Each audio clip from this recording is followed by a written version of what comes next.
Hello everyone, and welcome back to another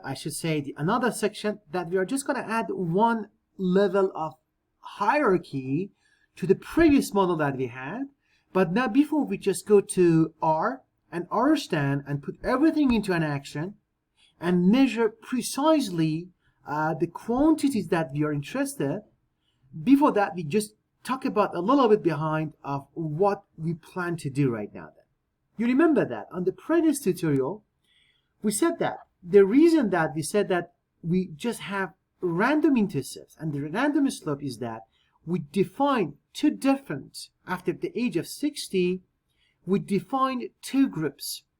the people who are demented and who are not demented. Then as a result, we said that, okay, at what level they are just gonna, for example, they have the brain volume at the age of 60, and what is going to be the rate of change after the age of 60 going all the way to the age of 98. And that was a thing that we discussed about that before. However, the thing that we just want to talk about is going to be this. At this stage, when we just want to add one level of hierarchy to our model, we're going to say that, imagine that previously we said if we have the age and if we had at the vertical axis, we have normalized whole brain volume, we said that we defined two different regression lines. We said that at one point we have with the huge slope, we have the demented one, and also we said that we can talk about another one which has a higher, volume at the age of 60,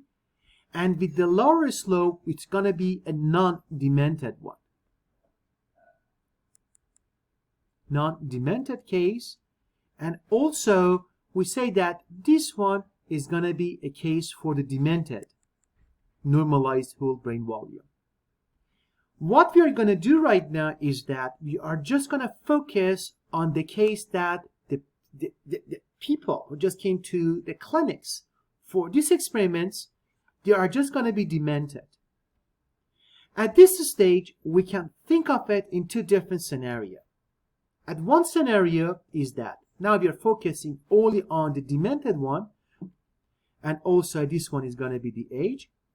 We say that if this one is going to be the demented, with respect to, let's say, for example, with respect to the stage of the Alzheimer that the people are, for example, they are mild, they are severe, they are somewhere in between, then we are going to think of that each one, they are just going to have a different slope for and a different rate for, let's say, for the brain size reduction. For example, if this spot, we call that, let's say, B0, for the case we call that 1,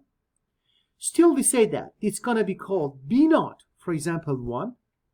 although we can think of it also with the different intercepts for different, stage of the Alzheimer, but we say that, for example, at different cases, we say, for example, the one which is going to be the severe Alzheimer, it becomes this.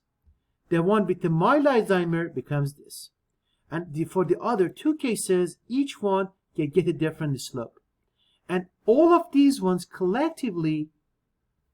refers to the case that everyone refers to a case when they are demented, means that they suffer from the dementia, they are with the Alzheimer, but each one has a different slopes depending on the stage of the Alzheimer that the patient is suffering.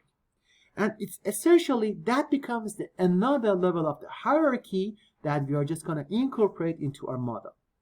You remember that from the R, we said that in order to identify these different,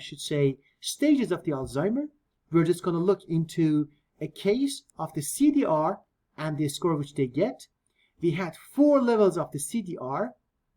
which is going to be a cognitive test, and depending on the 4 different scores of the CDR test, we categorize the patients from the mild into the severe one, which is going to be the most drastic stage of the Alzheimer's disease.